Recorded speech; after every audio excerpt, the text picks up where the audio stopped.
Yeah.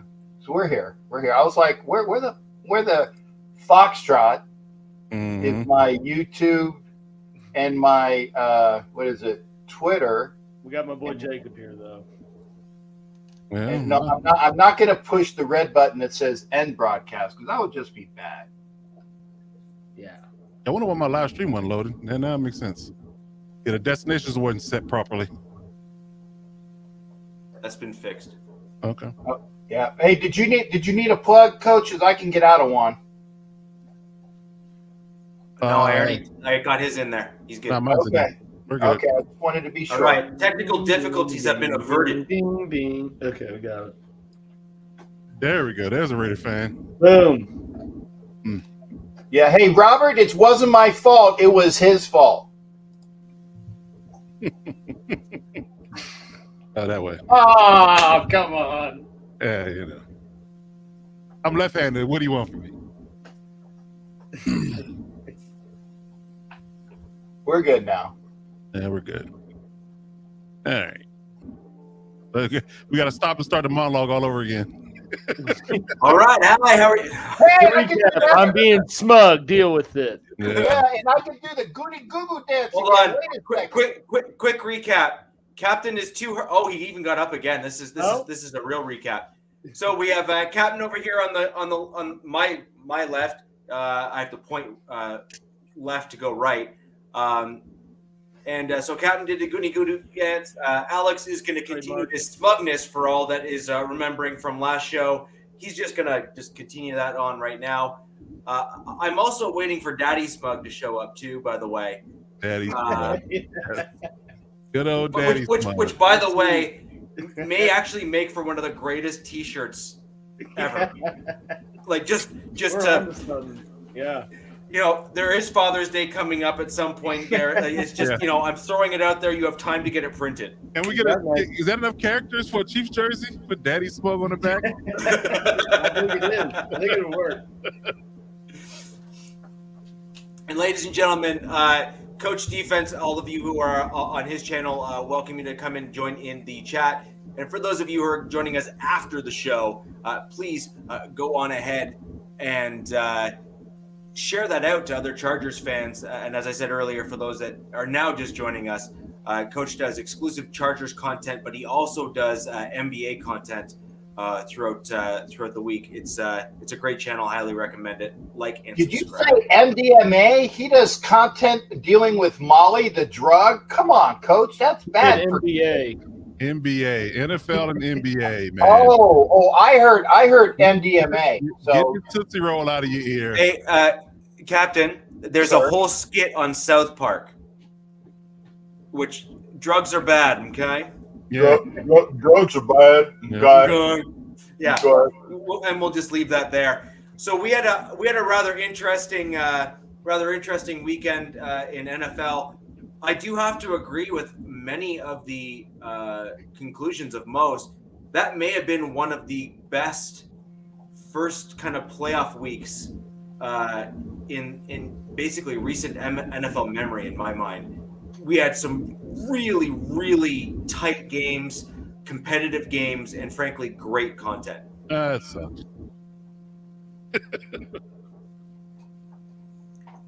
It was horrible.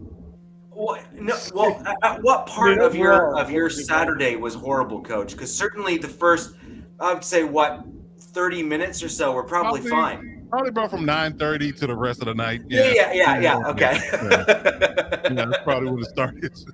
Hey, Coach, I can honestly say though, and again, I got them ready for you. Okay, you didn't have as horrible of a Saturday night than my son did, because he was at that game.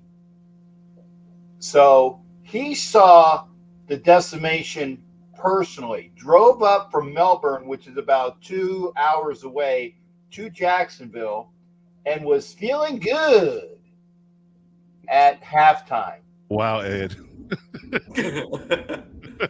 That's pretty bad. I have a lot of those Saturdays around here, but that's unfortunate. But but he saw that game, and to this day, I still have not had a chance to talk to him. So I get to get out all my pent up frustrations with you. That's why you're taking. Whoopee! So excited. I think that it's probably in our interest to just kind of get right into it. Obviously, Coach, this is kind of we'll call it therapeutic in a way for you to kind of get it all out there and hopefully be able to move on. But at the end of the day, I mean, clearly the first half this was a tale of two halves for the Chargers, obviously. Where do you think things went wrong? I mean, the big takeaway that I kept on hearing was, Lombardi's got to go, and now he has. Mm-hmm. But aside from that, what were your main takeaways? But that was part of it. But overall, I mean, what have I been saying all year long? What do we need to find a way to do? Finish game. Run the ball. Oh, run the ball. Okay. Run the ball. Couldn't run the ball at all. Didn't at all year. It wasn't just Saturday, all year. And it reared its ugly head, because when you get up with that type of margin, in order to close games out, you got to be able to run the ball. You got to run the ball in the playoffs too. Right. I mean, right. Period. But I mean, you might be able to get away with it in Jacksonville with a slightly warmer climate, things of that nature, and not bad weather. But going forward from then on, had you advanced, you would have been facing nothing but cold weather teams. So the running game is paramount in playoff games.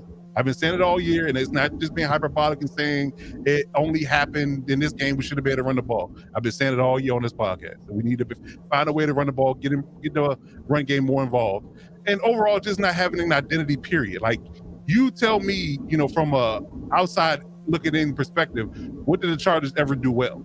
You can't name a whole lot of things. I mean, outside of pass defense in certain aspects, but outside of that, they had no calling card.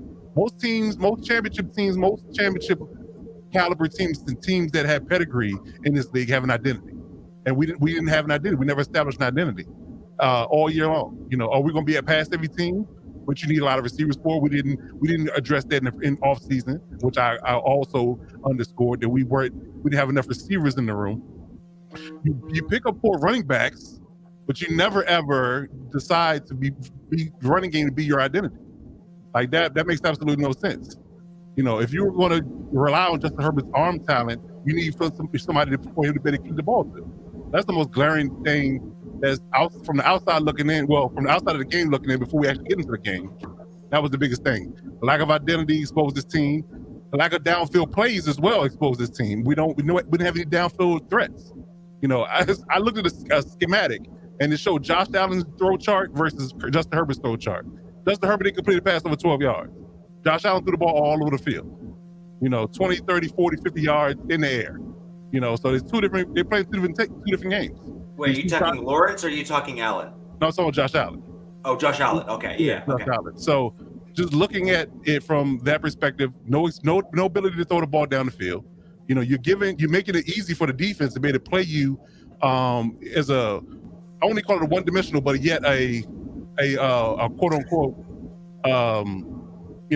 air quote ability to pay you 15 yards and above the line of scrimmage. So I would definitely say that for sure that it was one of those things where you have to be honest with yourselves and say that the things that we needed to do in order to win this game, we didn't have in the arsenal. On top of play calling being an issue, the fact, like I said, Mike Williams was hurt, so you didn't have a necessary outside threat. I was expecting Josh Palmer to play a better game. He didn't. Gerald Everett had a really good game, but they stopped going to him in the second half. They made some great halftime adjustments, and they decided to bracket double Keenan Allen for the rest of the game, and he wasn't available. So, yet again, there you have it. Being injured is a part of it. Seeing I guess you can say a rising in blown coverages in the last 3 to 4 weeks has been an issue too. They gave up one-play touchdowns to the Jaguars once or twice in that game in the second half, based upon blown coverage when I went back and look at the film.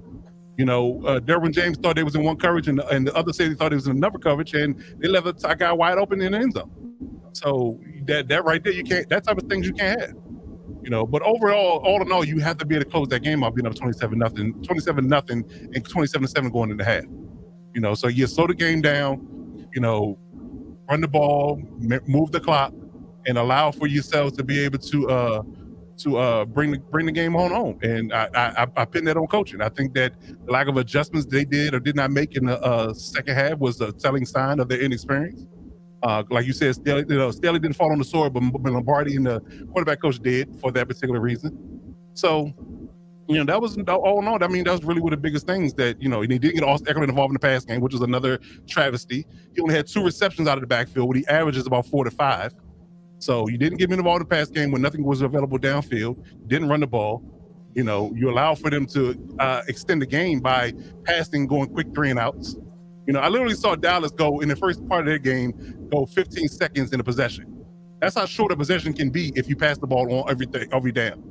So you have to be able to mix it up, run the ball, and let the clock spin. If you don't let the clock spin, you leave yourself susceptible to the idea of somebody coming back on you.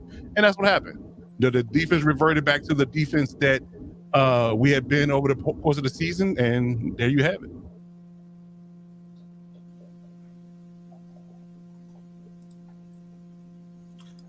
So obviously, I mean, a lot of detail in there, obviously, and there's a lot that goes into a loss and a win. However, as kind of I alluded to, is that the Chargers have retained Staley, but they got rid of Lombardi. We have Ed coming in here, who will hopefully have better luck this upcoming weekend. Right. Here with his question about keeping Staley, and this is a big one in with all the Chargers fans. So where are you at with that? Well, I knew before I get into the optics of whether they should have got rid of him, I knew they were going to keep him. They don't. I even asked you like it's Sunday or Monday. Yeah, you did. Alex and I talked about it over the weekend. So I knew they were going to keep him. They don't fire coaches quickly. They never have. Going all the way back to the Marty Schottenheimer days, you get 4 to 5 years minimum in typical situations, right? Unless you get totally completely over your skis, which again they still give you that ability to basically, utterly, show that you can move the team forward before they decide to move on from you. So I knew based upon that history that they weren't going to fire Staley. Now, to the idea of should they have fired him? Probably not, because of the idea that he is, air quote, building something in the organization that hadn't necessarily been done before. He's slowly but surely changing the culture and the temperature in the building. No, they shouldn't have. But I will say this, that his deficiencies need to change.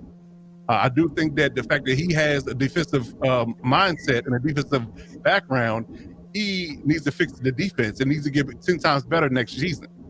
If you at this point you've had this will be 3 years in, and your defense has been one of the last laughing stocks of the league.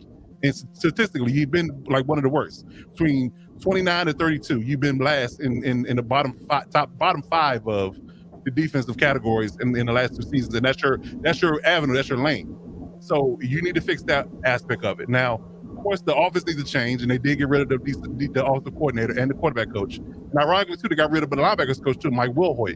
He's a former linebacker that played in the league. So there have some things, coming, in as far as changing the environment when it comes down to the offense. But the question is, what will that be? But as far as, the ability that the team has in trusting Staley, that's one thing that kept his job, I believe. I believe that the team really buys into what he's selling. So that part kept it, part of the reason why they kept his job. And 2, again, if you restarted, the only logical option would be Sean Payton if you're going to upgrade, right? And Sean Payton flat out costs too much for the Chargers to worry about spending at this moment. He's going to cost at least a first-round pick. He's going to cost you about $25 million a year in salary. So you basically you spending a high capital, maybe the largest salary in the league to attain him, and is that going to definitely guarantee you any better benefits than what Staley is trying to build in the building? So I think that's the reason why you were necessarily stuck with him, but I think that the better option will be to stay with Staley versus chasing Sean Payton, and hopefully it turns out any better than what Staley is trying to build there in LA. But all in all, you just have to really hold your breath and see who they're going to pick as offensive coordinator. Because again, I always say, this is my philosophy, that if you're a defensive-minded head coach, Sean McDermott, Leslie Frazier, and guys of the next that had those defensive backgrounds, you got to hit slam dunk with your offensive coordinator. So, guys like Frank Wright, or people that have really good, pedigrees. LaFleur, it's not LaFleur, from the Jets. somebody like that has really good history running good offense and running sound offense and running innovative offense. He has to be the one. That has to be the one you pick. If not, hey, Byron Leftwich is available. Well, they hadn't officially canned him yet, but it's rumors that they're going to, which I think is a mistake. But I don't think he should fall on the sword for that debacle in Tampa either. But yet again, I mean, it has to be somebody that has some type of offense that can be an upgrade and maximize Justin Herbert's potential. On top of him getting better talent for him to throw to. We need to address, the options of having more receivers in the building than just 4. So and honestly, it's just 3, and one's a kick returner. He had 3 receivers all year, and 2 of them were hurt for the most of it. And the 4th one was a kick returner. It got thrown into being a receiver. So you need to address the receiver room, and you need to address the right tackle area if you're not going to resign Trey Pipkins, and figure out what you're going to be on that side of the ball. And once they do that, then I think that it'll be better in the building. But until then, I'm just waiting. I think that's fair. So I have a different question from the same vantage point for you. So you even alluded to this in kind of your explanation there in terms of what you think that the Chargers need to do, or more importantly, what Staley needs to do in order to bolster the team going forward. I guess what my concern is for the Chargers is Staley is a defensive guy. That's his side of the ball, as you stated earlier. Yep. However, you also stated quite clearly earlier that that's also one of the weak spots on your team. It's actually one of the interesting things about the Lombardi firing, right? At least from my perspective, which is, despite his shortcomings as an offensive coordinator, which Lombardi had many, the offense was still, by and large, the strong part of your team this season.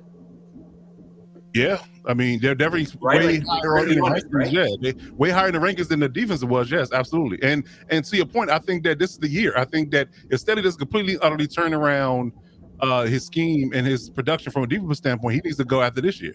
That's my take. As right now, if he doesn't fix it by year 3, then he's got to go. Because clearly, we can't. Because look at the tail of 2 seasons. Last year we had the top 5 offense, but we couldn't stop a cold, right? So we were in shootouts every game, on top of being injured. This year, the offense wasn't as potent or wasn't dynamic, and it even still couldn't stop anybody. So we literally lost games in large space because we just couldn't stop anybody, and we couldn't put up enough points to match them. So one of these sides of the ball has to be buttoned up. If it's not buttoned up, then what are we doing here? So furthermore, you guys brought in a bunch of defensive players to bolster that side of the ball. I mean, and half of them got hurt. Joseph Day. Yeah, and half of them got hurt. Like J.C. Jackson got hurt, 4th game. Bosa was hurt for most of it. The only person that was healthy throughout the whole thing, they played every game, was Khalil Mack. Khalil Mack didn't miss a game. But you look at the same time, though, with regard to the defense, even in that wild card game, they got 5 turnovers. I mean, you would think that's enough defensive production. I'm not excusing. Listen, if you're a +5 in the turnover category, you should win that game going away. That's why I say you as a coach have to close that game out. That's your why job. I went and looked. I kind of went to look at the time of possession after each pick, but really there was only one they gave up. They had to punt after, but they only had the ball for a minute. Right. So it's stuff like the same principle, in Chiefs, in the playoffs and Chiefs games when they lose, it's not long sustained possessions. So you're just giving them the ball back 2 minutes later. Right. And putting the pressure on your defense where we're not good in their own right to hold up. And I definitely believe that's the issue. At some point, sometimes you just got to deal with time of possession. You need to obtain the ball longer than they do in order to win games. That's just a fact about football. You just need to possess the ball longer than them. You can't give them countless possession and expect defense to get stops every single time. It's not the 2000 Ravens. So they're the only team I know, in my lifetime that could honestly and truly, get stops regardless of what position you put them in on the field. We don't have that type of historic defense. So you got to be able to put yourself in good positions on both sides of the ball in order to be successful. If you don't, I promise you'll lose a lot more games than you're supposed to. Yeah. I'm not pissed, Mike, sir. I'm disappointed, but I'm not pissed. Listen, I'm not mad. Listen, I'm disappointed. I'll tell you one glaring thing about me. I'll tell you one glaring thing about me, that I'm never mad about things I can't control. I don't play for the Chargers. I don't coach for Chargers. I don't even get paid to do Chargers content. I do it for free. So that particular aspect of it, I'm never gonna be mad about. But I am upset that they keep letting these type of things happen to them and don't get any better or learn from it. What do they say about insanity? Doing the same thing over and over again, expecting different results, and that's what the Chargers keep doing. You weren't even upset at my Carlton Goonie Goo Goo dance? No, not in the least. No, come on now. He's like, hell no. No, come on now. I was more concerned about you hurting your knees than I just said, well, it's not the knee; it's the sciatic. It's the sciatic. Yeah, well, I'm worried about your sciatic acting up, and we got to get you a wheelchair. Yeah, you know what? You're a gem, Coach. I love you. I love you. So, ladies and gentlemen, our special guest has entered the building, as it were, and I think, given the fact that it's pretty fitting, the fact that we're talking about the game prior. And also, it's also a great segue into the game ahead. So I think that overall, it covers both bases, if we're going to be honest. So with that in mind, I am going to go ahead and bring in today's live special guest for a unique version of a three-point stance-ish, kind of, sort of, maybe. I'm going to go ahead and bring in the one and only JK the Third from down by the bank. Let's give JK the Third a round of applause and thank him for joining us today. Give me a round of applause.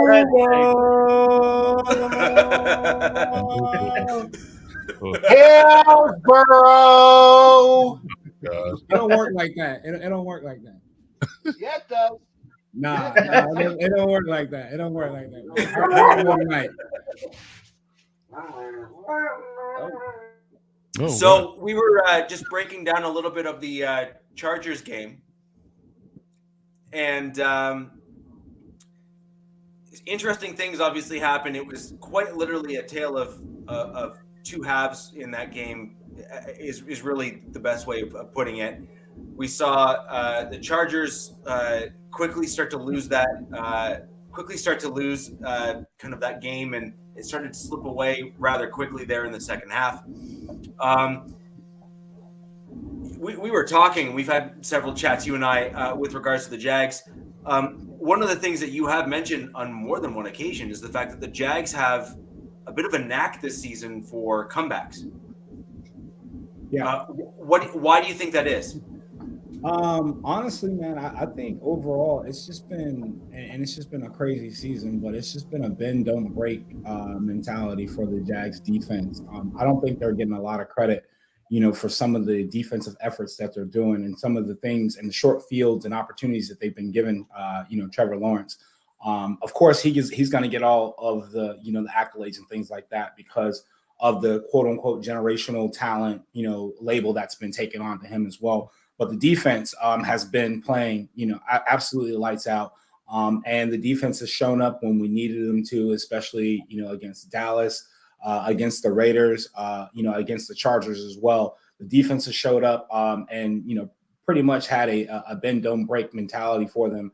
And again, it's just been one of those things where, the Jags, offense is become high powered. It has been one of the ways that they've been able to, kind of come back within. And Evan Ingram and the offensive line, contribute to that. ETN has been great, as well in the out of the backfield for us also. So it's been a recipe for, just awesomeness over the last, maybe 5-6 weeks, for the Jags. And it's been very entertaining for us. In light of the Mar Hamlin situation, I haven't used the phrase cardiac cats. So it's been comeback cats. It's been dubbed around here, in Jacksonville. But it's been, and also, you got to tip your hat to coaching as well. After the disaster that we had last year with Urban Meyer, Doug Peterson has come in, righted the ship, and pretty much, gotten these guys playing some unbelievable football and got them really, thinking that they're never out of it, like, last week. A classic song reference here, obviously. So I had to pull that up because it's again fitting given the topic at hand. Alex, you look confused. It's a reference to the Cat Came Back song. Me, man. To what? It's a reference to the Cat Came Back song. You know the jingle as a kid? Did you live under a rock all your childhood? I lived in the 90s, so I think it might be.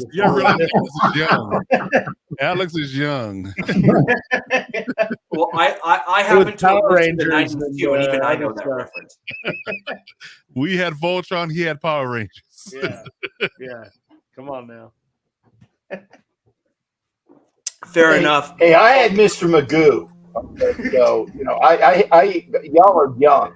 We know you. We know you. That's not a secret.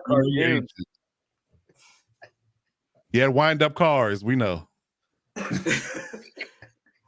Walk to school uphill both ways. There you go.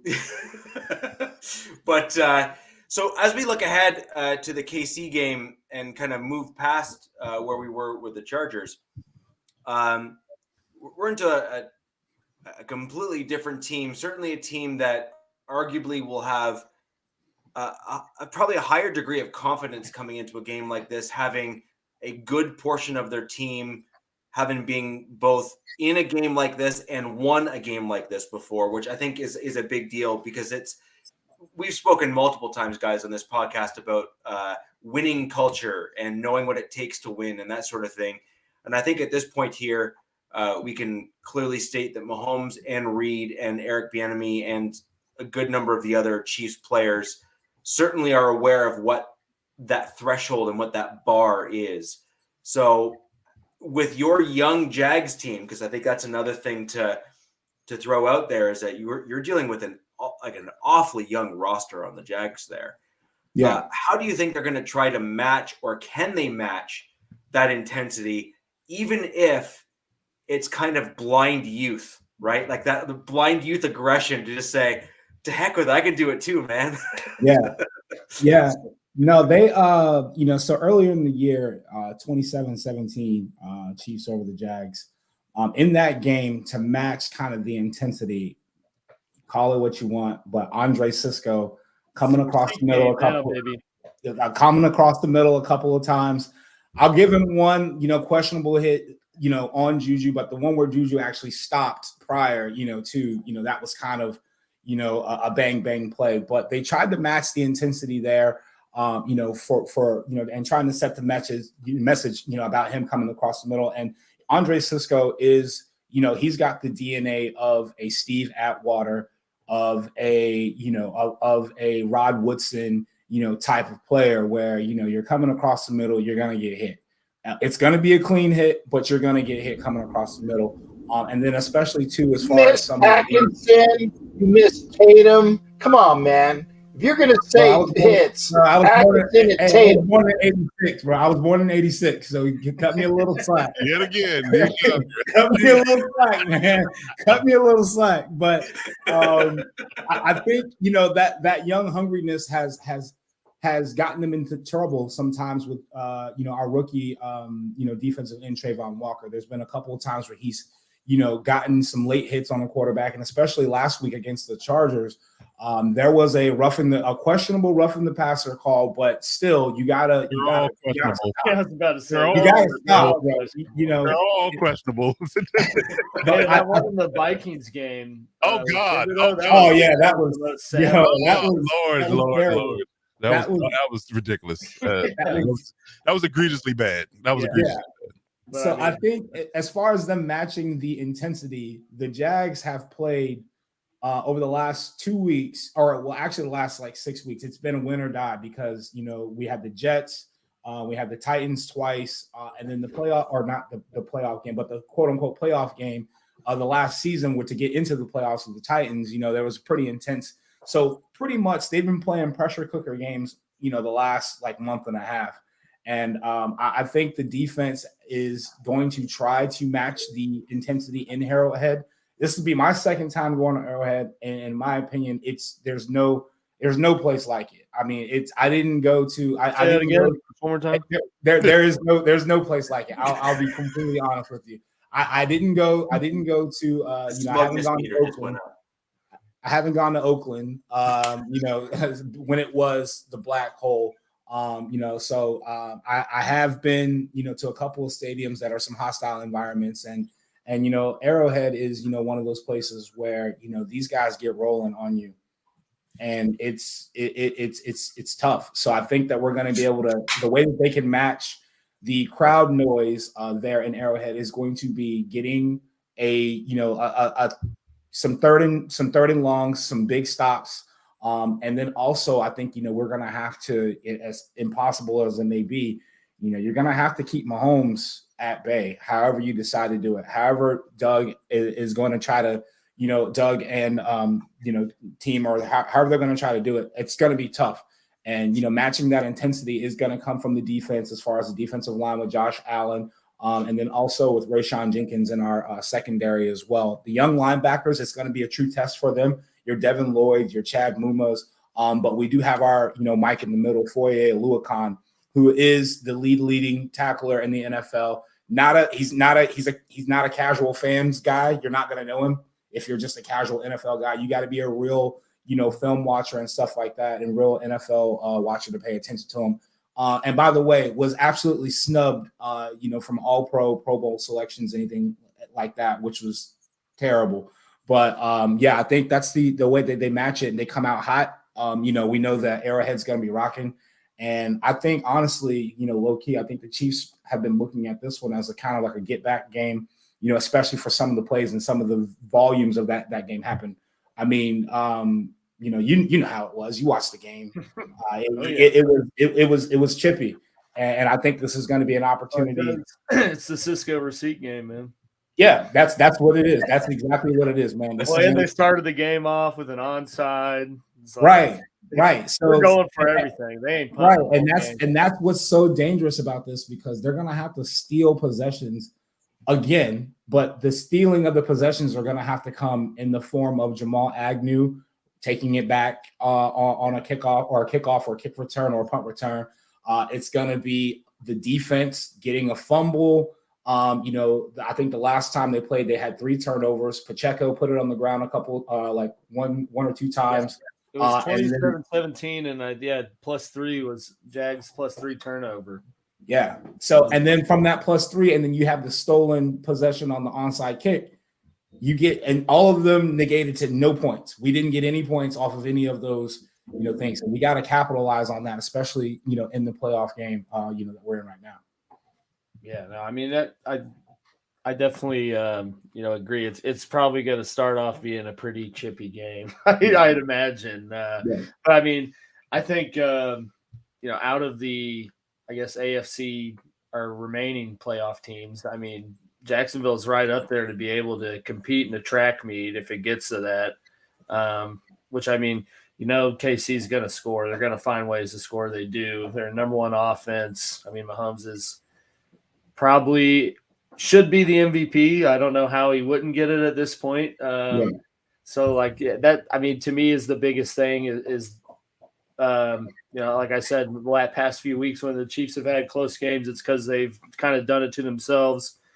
Fumbling punt returns, throwing kind of just ill-advised picks right in the red zone. And they didn't do that in the last game of the season against the Raiders. And you saw a different type of margin of victory and kind of just theme narrative of the game. So, I mean, to me, obviously I'm a Chiefs fan. Jacksonville's a hot team, 6 games. But you go look at the 6 games. I mean, Chargers a playoff game, playoffs, everything's different.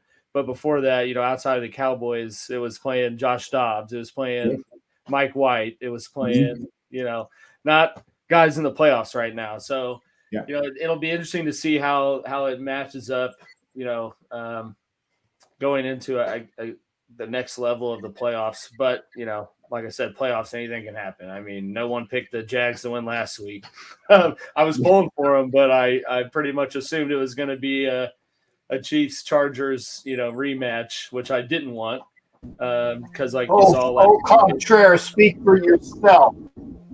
I picked all 6 games last week. Where's your money? If you didn't bet, it don't count. I got the video to prove it. No, I got the video to prove it. If I was in Vegas, I would have bet it, but I wasn't in. But I declared on the next show we were on, which is the NFL Nation Live. Okay, Oh, you shameless which will be plug. on at Yeah. 9 o'clock. Back with the plug. Shameless butt plug. Back with the plug, but here it is. I picked all 6 games. So, for those that said that nobody picked them, this old dude picked all 6 games. And JK, I said it, man. I had belief in you. I said that the Jaguars were the up and coming, the hottest team in the AFC that were ascending at the right time. I picked you. I appreciate that. I wasn't believing it in the first half. I'm like, God, that was a crappy pick. Yeah, but, that was. Came back. And JK, let's be clear. He didn't pick the Jags because he had ultimate faith. He just hates the Chargers. Yeah. So that that's first really, half, that's man. really what it is. No, purely out of spite. I defy you. I defy you to watch the show from last week, Coach D. I picked all 6 games, including the Giants over the Vikings. Let me ask you this, though. When you picked it, did you call them the Garglers, and you just said that Jacksonville's going to beat the Garglers? Is that like your reasoning behind it? Exactly. No, I actually believe the Jags are going to win because that they were the hottest AFC team going in. That's debatable. I mean, it has been a roller coaster, man. Don't make me go triple X on you there, Coach. Okay. Listen, we got a guest in here, and JK3 don't know me yet. Okay, yeah. So just saying. Let's and I'm sure he don't want to know you like that. What you get ready to do? I'm sure you don't want to meet that person. I don't think you want to see it. I don't think you want to see part of you.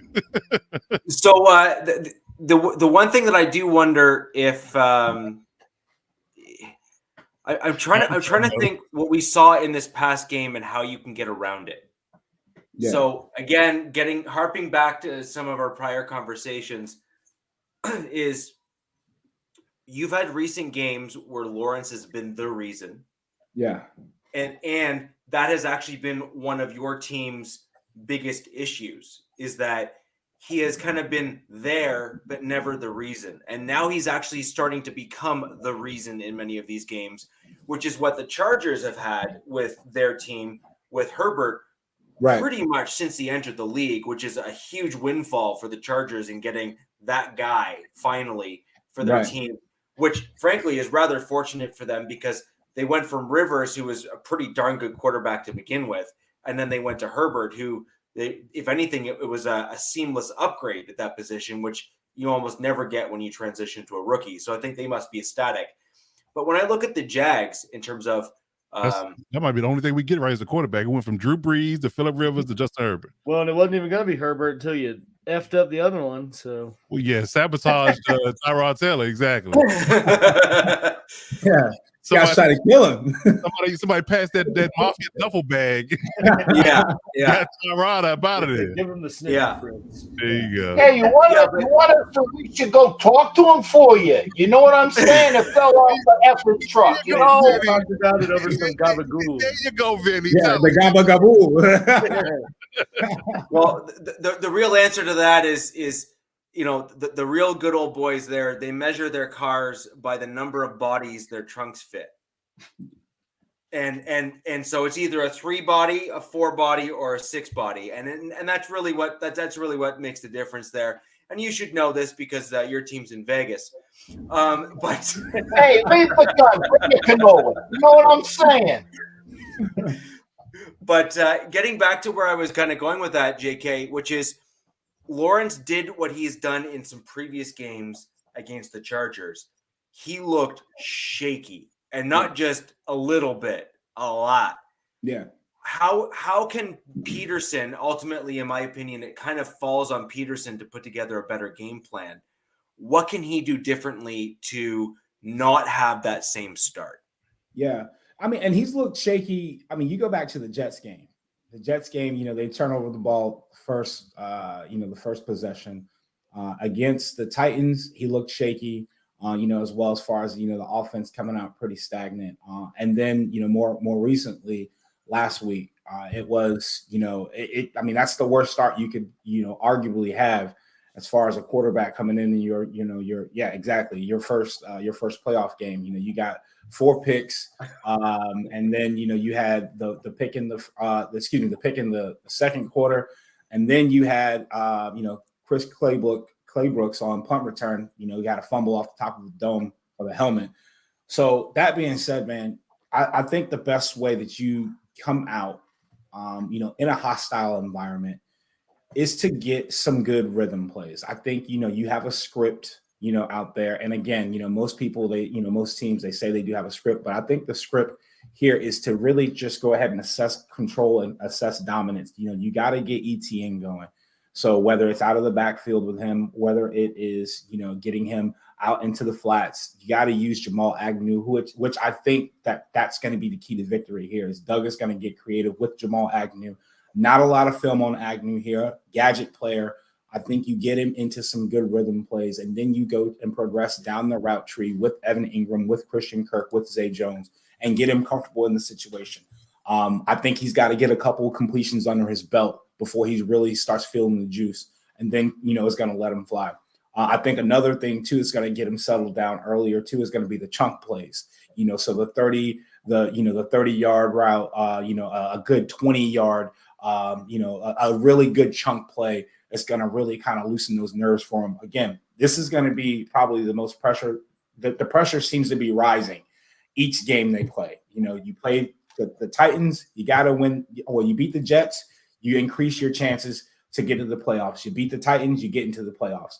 Now you got the Chargers at home, pressure cooker, whole town is in teal, everything else like that, so you go ahead and you get that win. And then now you're going on the road, into a hostile environment, to a matchup that we want to see years down the road. You want to see your Mahomeses and your Lawrences versus your Burrows, your Lawrences versus your Allens. The AFC right now, at least, you got some storyline there, for a couple of years to come.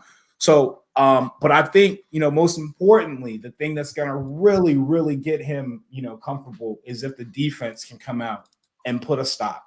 The defense has got to show that they're able. This is, in my opinion, it's a David versus Goliath matchup, because the Chiefs, the road still goes through Arrowhead, in my opinion. At least for the time being, as far as longevity. Cincy, they had it last year, but and they're currently proving it. They're paving their road now to get to the Super Bowl. Buffalo, it's kind of been a dead end, as far as getting to the Super Bowl is, it doesn't really have to go through them. So I think as far as Kansas City goes, the yellow brick road, as you could say, no pun to the red and yellow there in Arrowhead. But I think you got it. A couple factors got to play in for him, in order to look successful and to be successful out of the gate. Yeah, and I would agree with that, and kind of like Jay John said, which is I was leading to this stuff. I think I had 5 big things to watch out, and kind of as I was alluding to is, they can compete in a track meet. Partially that's due to KC's defense, and specifically the pass defense and where they rank, because it's not very good. They're kind of an all or nothing unit. It's either we're getting a sack or forcing a turnover, or you're going to score on us, because, secondary alone's given up 33 touchdowns, which is the dead last in the league. I think they're close to dead last in terms of the rating they give up to tight ends and wide receivers. Week 10 game, I hate to use that as like a baseline, but, it somewhat is, although it's a totally different Jags team than that. But Kirk and Zay Jones, I think combined had 17 catches. So they certainly were moving the ball. And we're passing the ball well. And to me, that's really the biggest thing, our key matchup for both sides is the offensive line, for both teams, and how well they can contain pressure and not get either Lawrence or Mahomes hit. We know KC has a well-ranked offensive line.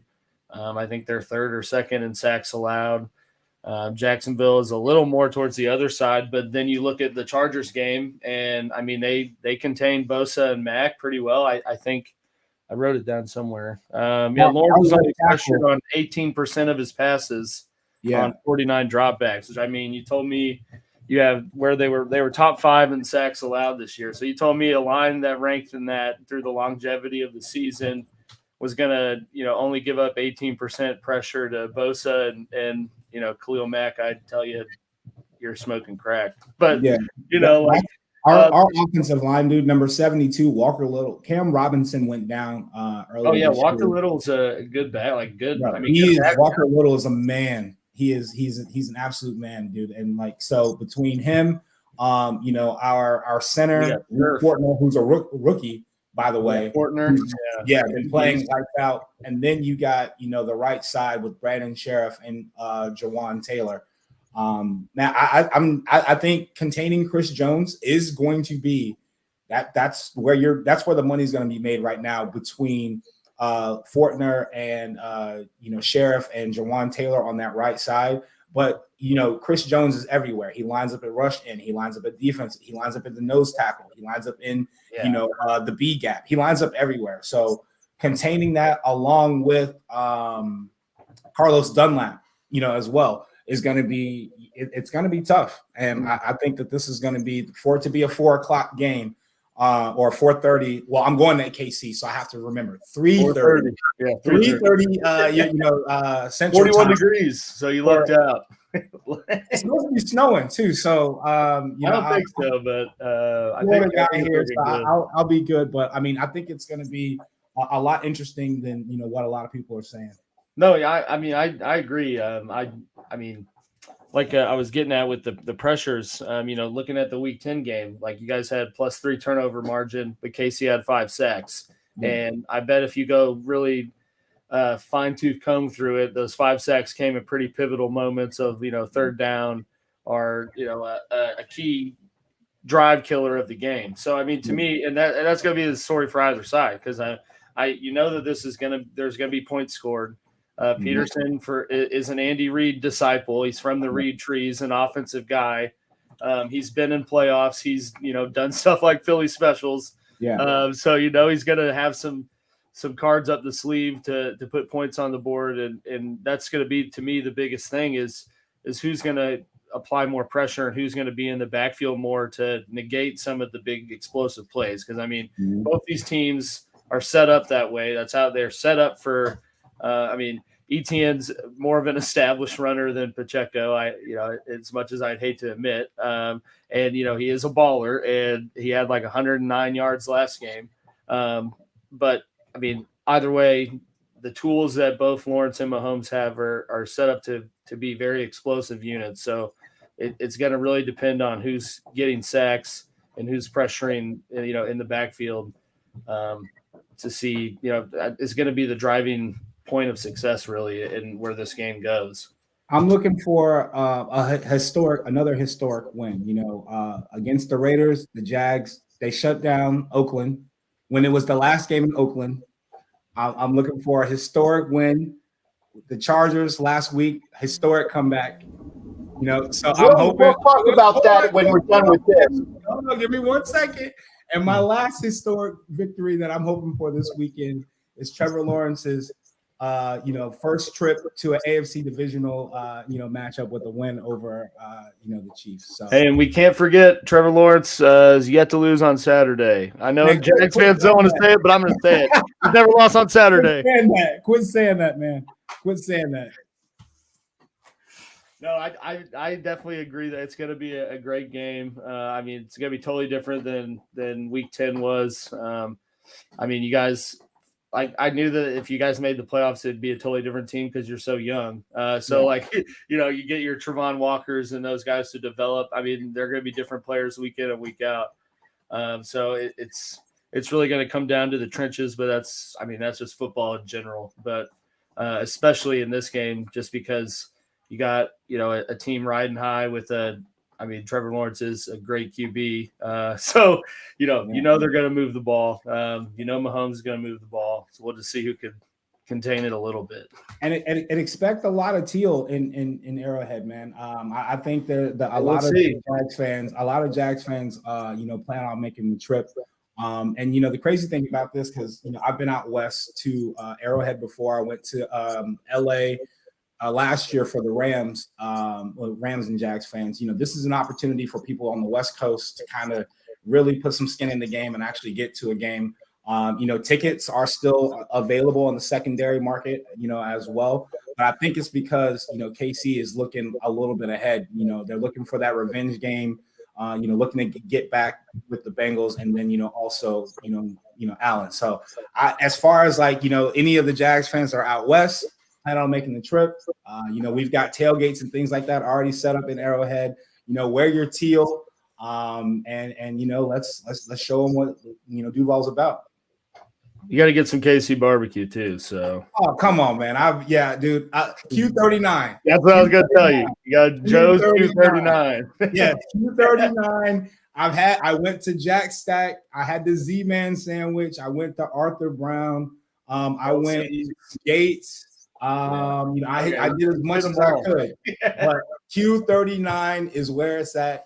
I made a reservation for Friday night at Q39 downtown KC, and I'm gonna get some good beer. Going to hit Boulevard, a couple other places that are there in Kansas City, and take it all in. That's good. I'm glad you said Q39. I didn't have to direct you there. That is definitely the spot. Yo, somebody just said Jags 42, KC 28. Well, he's a Raiders fan. Oh, he's a Raiders fan.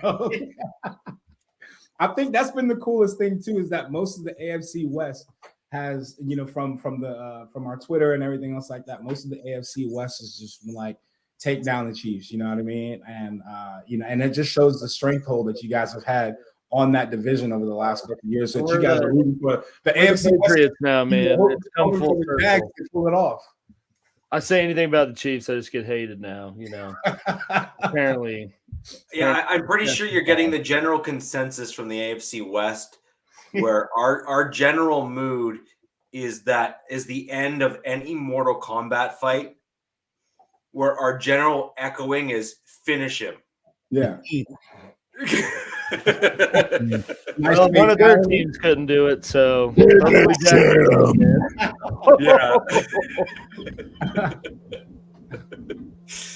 So and by the way, that further bolsters our record of having at least 2 to 3 movie quotes in every single show.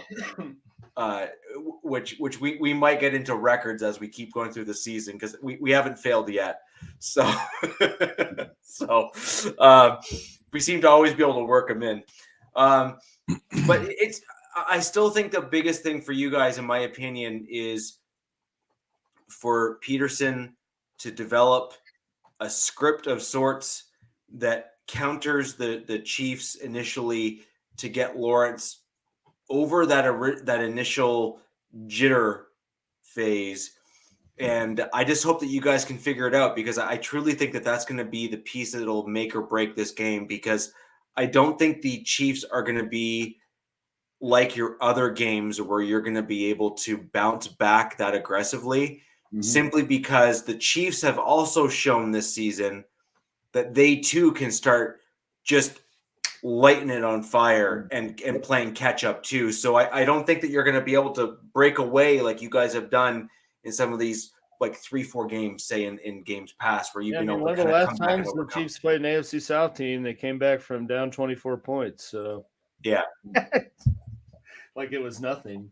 Yeah, and that's what's scary about them, man. I mean, I feel like the Chiefs are just a Ferrari. They can take off whenever, or they can break down. Yeah, that too. But I mean, I think the thing too, and I think the overachieving factor of all of this, is the advantage. That is Arrowhead. And again, if anyone's never, it's a tough place to play. And again, I think that a third down, that old stadium gets rocking, and then it's nothing that you've never seen before, and then. Again, if you don't quiet that crowd, you don't get that crowd under control, and you don't, get some of those confidence building plays. Next thing you know, you've got Kelsey, hitting you for 15. Next thing you know, you've got Juju hitting you for 10. Then you got Pacheco breaking off for 10. And then here comes an Andy Reid ring around the Rosie play or something like that to score. And next thing you know, they're rocking, they're playing. You got to fight to your right to party, and barbecue pits are lit and shit. So it's crazy. A bunch of people just screaming who've been drinking since 9 a.m. So the last time I went, man, I saw a dude in the stadium eating like a turkey leg. I was like, man, how did you get that in here? Like how did you? They don't sell it at the concession stand. I have no idea if he snuck it in under his jacket, but I looked over and he was just like biting it like a Neanderthal. So, but it's better you not ask how they smuggle things into stadiums. Yeah, that's Capt. Capt has a pleasant experience at Arrowhead trying to smuggle in a weapon. There you go. Well, I mean, did I mischaracterize it a bit? Yes, but was I still right in describing the event? Yes. Yeah, JK, you missed it. I said that. I tried to smuggle myself in, but they said that I had too much metal on, and it's the only stadium that I've been kicked out of before I even got into it, and I had to strip off all of my necklaces. But I did smuggle in 2 necklaces for the Monday night game because I knew I was going to be, front row, wanted to be on TV. So I got my owl necklace on, 1 Raider necklace on, and the other thing, but I had to take the rest of it off. So again, to the good folks security in Kansas City, you are number 1 to me. Okay. Dude, so you were just dripping too much. It's funny, man, because so when the Raiders came to Jacksonville, it was like 90 degrees. And so everybody's rocking like the Raiders like starter jackets. And I'm like, yo, y'all are going to die. Like, what are you doing? Why are you wearing this? And then with the Raiders, the pageantry that comes with being a Raiders fan, you got people dressed like pirates. You got people dressed like zombies.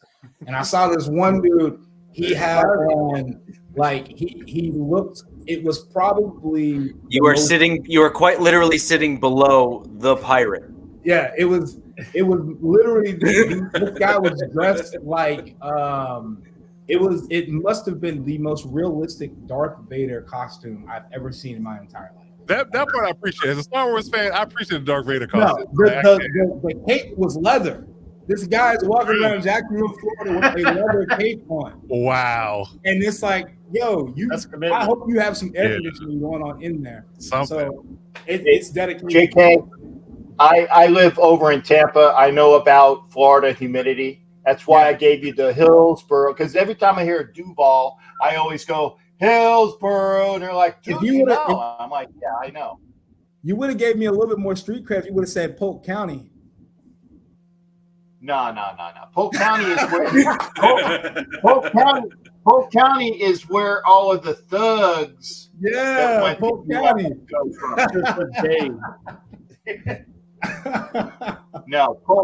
Polk County is where I think they're like where the Pouncey brothers are from, and I'm going to shut my mouth so I don't want to get Clinton. Yeah, okay. I'm just saying that they'll get you. Yeah, I think they went to Ray Lewis. And Ray Lewis is from Polk County too. The Pounceys, they went to Armstead High School, I believe. Yeah, Armstead is right up the street from me, but that's not Polk. That's still Hillsboro. Okay, I got you. Yeah. Yeah, but I know. Trust me, the Pouncey brothers were incredible players. Like both of them were at a different. Oh yeah, they definitely. I'm not going to say anything further because I like to keep what little life I have left. Okay, I'm just saying. I know things. I'm just saying. So, JK, on kind of continuing on the vein in this game, aside from some of the obvious things, what do you think the Jags have in their arsenal that the Chiefs will struggle with in this upcoming game? Now, that can also include something that worked the previous game you guys played against each other, but obviously between 10 and what week 19 now or 20 now. So what do you think you're going to see this week that you think the Jags have that the Chiefs are likely going to struggle with? Evan Ingram. That's a no-brainer for me. I think Evan Ingram is going to give the Chiefs the thing is that Evan Ingram, the Chiefs defense has probably had the pleasure of covering and trying to scheme against, Travis Kelce, but that's only in training camp. You know what I mean? So they haven't had, I hope they don't have a scout team tight end like Evan Ingram, that they've just been keeping on the roster and hiding. But I think Evan Ingram is going to be, someone that's going to create matchup nightmares, for them, just because of his speed and his increased ball catching ability that he didn't have in New York, that he has it over here. I think it's going to be, that he brought to Jacksonville. I think that's going to be great. I think also as well, if they get him involved, Jamal Agnew. I think Jamal Agnew is, I hate using the word or the phrase like poor man's, Tyreek Hill or something like that, but he is an X factor that there's not a lot of film out there on there, and he can return kicks. He can 130 return kick yards last week. Something stupid. Yeah, he's sick, and so he's had a couple that have taken back that he's taken back that have been called back for holding, blocking the back, stuff like that. But I think that the person that's really gonna really eat on Saturday is gonna be Evan Ingram. I think there's a lot of film out there on Zay Jones, and Zay Jones gets his his stuff, but he's easily rattled as far as not fighting through the catch. Like someone will be on top of his back, like Asante Samuel last week. He was playing physical defense, and Zay wasn't running through the catches, and Asante was continuing to still play the ball, and that's where 3 of those picks came from him continuing to play through the ball, and Zay Jones looking for the flag. I think if the Jags can come out and turn this into a street fight and really not care about the penalties, not look for the calls, because you're not going to get them, and you're not going to get them in Arrowhead. So I think if you continue to just play through the ball and get Evan Ingram into some favorable matches with a linebacker where you have to force a linebacker to cover him, I think that's where they're really going to be able to shine and really stay consistent. I think Marvin Jones is going to be, a really good, consistent third down, possession receiver. We'll get him there. And same thing with Christian Kirk. He's been pretty sure-handed as well. But again, Agnew and Ingram are going to be the keys from the offensive side of the ball. Yeah, I would agree with that. I mean, I think, I guess as the outsider looking in, to me, I think ETN would be the biggest factor, because if you get him going and you can eat up large chunks of plays and large chunks of time, I mean, that's, to kind of shrink down the game itself, I think would, be huge too. Because, I mean, that Week 10 game, they held ETN pretty well, given how he was playing up to that point. And I think if you see him contain him similar, it helps out a lot in the long run. But I mean, if Jacksonville's out there and getting 6 yards a carry and having 10 minute, having 10-minute drives, it's going to be an interesting game. But I mean, Ingram, to me, is the big dark force with it, because Alex, your dog wants 6 yards of carry for the Jags. Clearly, I mean, he's getting very excited with the dog's agreeing. Dog's like, run ETN. Right. Yeah, he's like, yeah. Jags fan. ETN had some right behind me going at it. But yeah, I mean, some ball security issues too. So that's the thing that really frightens me, is that the ball security issues, and especially with some of the plays where ETN has really shined, minus anything on the outside, but most of their plays, they do a really good job running like a dive with him, where he gets lost in between the ball and shoots out. But as he is shooting out from there, there's been times where the ball gets poked out from behind. Someone comes in with the old school Charles Peanut Tillman punch and punches the ball out too. So, he has had some tendencies of putting the ball on the ground. They've gotten better. I guess since the Jets, he hasn't fumbled, but it's been one of those things where, we kind of hold our breath here in Jacksonville when he runs the ball, and at least until he's in, open space before we get, super excited about it. I'm actually curious what the meeting of the minds would come down to Andy and Doug. That's the one I'm interested in, to see the student and the teacher actually go against each other and have the chess match between the two. In Jacksonville. Here he is. If you missed him in Jacksonville, I was there, brother. I was there. All you need is the Davy Jones like octopus, beard. That's the only thing you're missing to set your get up off. You ever have any you ever have any like beefs with Buccaneers fans? Like, is there any beef between like the different type of pirates? Like, are you guys both all hunting the same booty? You mean the fake pirates of Tampa Bay? The fake pirates. There it is. Here we go. Yeah. I have issues with the fake pirates. There's totally a joke in there too, by the way. Yeah, the Tampa Bay Buccaneers quarterback is definitely hunting booty. Well, apparently, if you saw his new Instagram girlfriend, who I haven't seen yet, but I've been told that she's hotter than a cannon. You haven't seen it? No, I haven't seen it yet. But no, hey, Coach Defense, I agree with what you were saying too about the meeting of the minds between Andy Reid and Doug Peterson.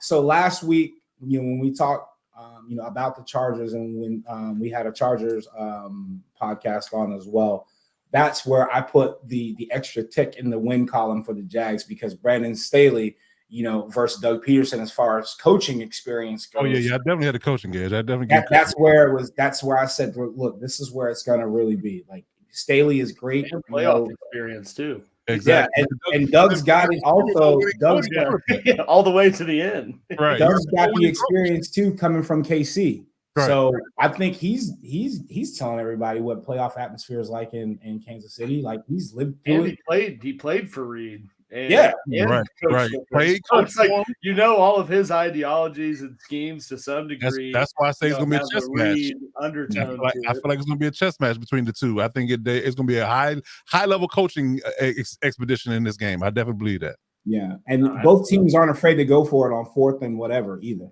Agreed. Yeah, so fourth, I don't plan to see a punter here a lot at all. Yeah, they probably don't do a lot of work. Yeah, fourth and whatever, Jacksonville conversion. Yeah, it's gonna be. It's definitely gonna be a you don't know what's gonna happen. The fourth and whatever, it's the playoffs. It's insane, man. I can't wait. I can't wait for it. No risk it, no biscuit game. That's it. Yeah. Yeah. Yeah, I think we're going to see some interesting stuff come out of here. I think you're going to see Peterson specifically have a play for this game.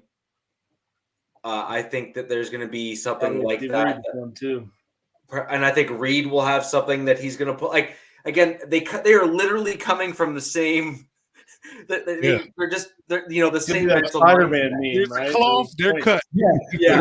Point at each other. What's in my playbook? Yeah, there you go. Trevor Lawrence took a page out of Andy Reid's Waffle House playbook. This right. He's got that little green book like Waterboy, right? All the secret plays. There's our movie reference. We're coaching for dummies. I just hate him, Grandma. Well, I mean, at least Peterson didn't go to the old inkjet ribbon printer to print off the annexation of Puerto Rico. There you go. Well, we saw the Statue of Liberty play last week, so we get the annexation of Puerto Rico this week. Why not? Yeah. And again, that was yet another movie reference. That was yet another movie reference that I made there. Just Little Giants. Yeah, there we go. The little quarterback's not even there. Right. Around. That's great. So just as a quick side note, guys, as we kind of slowly start wrapping down the show here with our special guest JK the Third. For those of you who don't know, JK the Third is part of and broadcasts with Down by the Bank, which you can find on all of your podcasting platforms. You did mention to me that you guys are also you're at least looking potentially going on YouTube as well. Are you already there? No, that'll be something that we discover next, probably for next season. Try to figure out how we're going to integrate it. We've had a couple of opportunities where we've been able to do some like live podcasts and things like that, and they turned out pretty good. for us. But I think the video component is like, what's separating a lot of the good podcasts from being great. And, the content that people are consuming is mostly in the video, versus, having it on your phone and things like that. So I think that, once we do go in the video, and I think Rich, shout out to, you having me, this is like 4 or 5 times. You're fire at this point, man. So Rich is, been a heavy influence on getting us to do video. And, so we'll figure out a way to get it done. But, everyone's like, for me, like your backdrops, I don't have it. I got a ton of Jag stuff, but I just don't have it up. So, but it is, we're going to go to video next year. We're on the Blue Wire, sports network as well. So they've given us an opportunity to, meet with Chris Long and the Greenlight podcast. They've put us into play with a couple other podcasts on the network as well to continue to grow the brand and grow the content. And so things like this as well, if any of you guys ever see the Jaguars on your schedule, feel free to hit me up. I'm always available to talk, ball and talk, what we see here, in Jax, and, again, give you guys a little bit of a behind the enemy lines kind of thing, what we're doing. I appreciate it. And guys, as you know, directly after this show, Captain has NFL Nation Live that you can find on the YouTube or on his channel, because it does broadcast in both locations.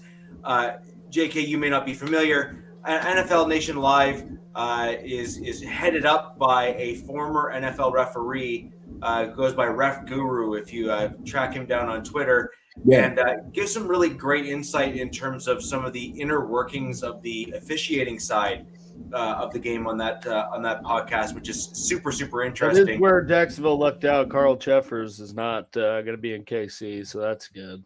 That dude hates the Chiefs. Yeah. So I think it's really in Vinovich. I was gonna say if it was gonna get chippy, they should have brought in Vinovich. So who's the ref? We will find out on NFL Nation Live. Just like Sean Miller hates Joey Bosa, but I digress. Yeah. Alex, I didn't touch it. I didn't touch it, Coach. But you know what? He was an ass, and he got what he got deserved. Whoa. He was an ass, and he got what was deserved. I'm just saying. And by the way, JK, it's not just a backdrop, dude. It is an entire museum. It's his house. Museum room. That's insane. Museum room. He's a hoarder. You're cordial. You're cordial. Yeah, I am a hoarder. I admit that. You're cordial. You can't throw that away. That's how he sweat from the divisional game. There you go. Alex, are you going to the game? No, I'm not. I'll just be watching. Unfortunately, I usually when I go, nothing good happens. So, and I feel like go. The jinx. All right. You're the jinx. Yeah.